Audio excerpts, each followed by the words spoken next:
Tom and Ryan here. One of the topics that we did want to discuss with you that's been a hot topic is cybersecurity. It's been all over the news and anywhere you look, but we figured we'd give some tips and some of the things that we've seen this past year. Tom, any quick tips for the clients? One is there are people out there that fix computers that have storefronts, they clean them up, they get them working. That's one thing. But a biggie is passwords. We get calls, a couple a day. I got to reset my password. There's a program that we used to use all the time called Keeper. If you're not using that, it gets really hard when you have to change your passwords as you go along to remember them all. And I think that's another thing, changing your passwords, not reusing the same passwords all the time. That's also important. Because once somebody hacks into your system and figure yours is 1, 2, 3, 4, 5, 6. They then try 1, 2, 3, 4, 5, 6 with your name on every financial site they can possibly do. And this is a real story, but remember something. Apple will not call you that your iPad is sending false communication to Apple. You can't even get them to give you customer service. We had somebody who Apple called them, and then they wanted to get online and fix the Apple machine before it got shut down. And all customer service reps aren't going to try to scare you into doing something. Their job is to make it, happy for you and not have a problem, and they'll never, threaten you with different things. But what they do is they just fire out these emails usually, and a couple things with emails. One is they fire them out to everybody with a Chase account. Well, guess what? Millions of people have Chase accounts. They're going to get lucky with some of them. They'll send you something that gets you mad. It gets you like, who's charging stuff on my account? How come there's a $10,000 charge? Oh my gosh! And then you do something, react to that, and you react sort of the wrong way, exactly like they want you to, and you click on that link. And the other thing is with emails, you don't click on things you don't know. If you hover over the sender's name, I had one where it was supposed to be coming from a bank. I hovered over and it says somebody's beauty supply on it. That was the sender. Yeah, the other thing is when you're in public, make sure you have a VPN if you're going on the public Wi-Fi. What's a VPN?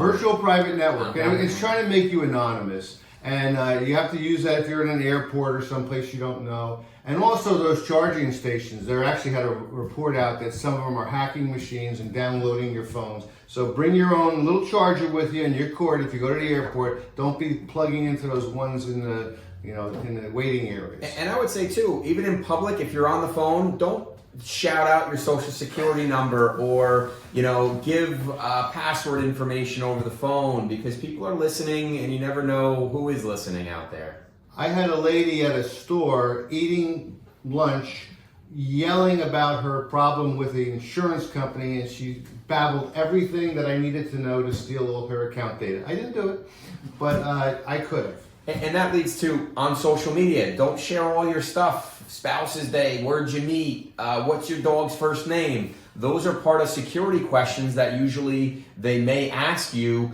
as you're going through your password process. So try to not share everything on social media as well. And check your settings, turn on dual factor authentication. There's a lot of other ways that you could protect yourself. Some ways that we're protecting our clients. Well, first of all, nobody can get money out of the accounts without going through here to then we verify when they call in, verbal confirmations. All the verbal confirmations, but they can't call Pershing up and say, "Hey, give me money out of that account." It doesn't. Pershing won't even accept their call. Use an outside technology company that we hire them to tell us, "Hey, this is a new program, a new software, a new antivirus.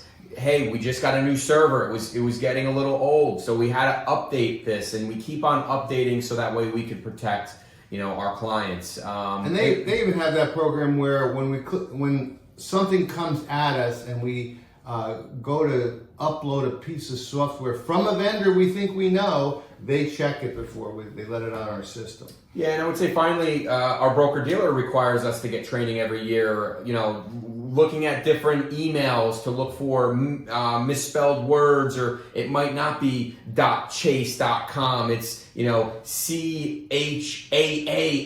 It looks like Chase, but it really isn't. Your eye won't pick that up. You'll right. blow right over that. So those are some of the things. And we also, have a Hack Proof Your Life, a couple copies of this book. If anybody is interested. Only a couple copies left, but if you're interested, reach out to us if you have any questions, and try to help you out with this. And I would say the biggest thing is don't get upset and just do things. Think about it first. Take a breath. Thank you.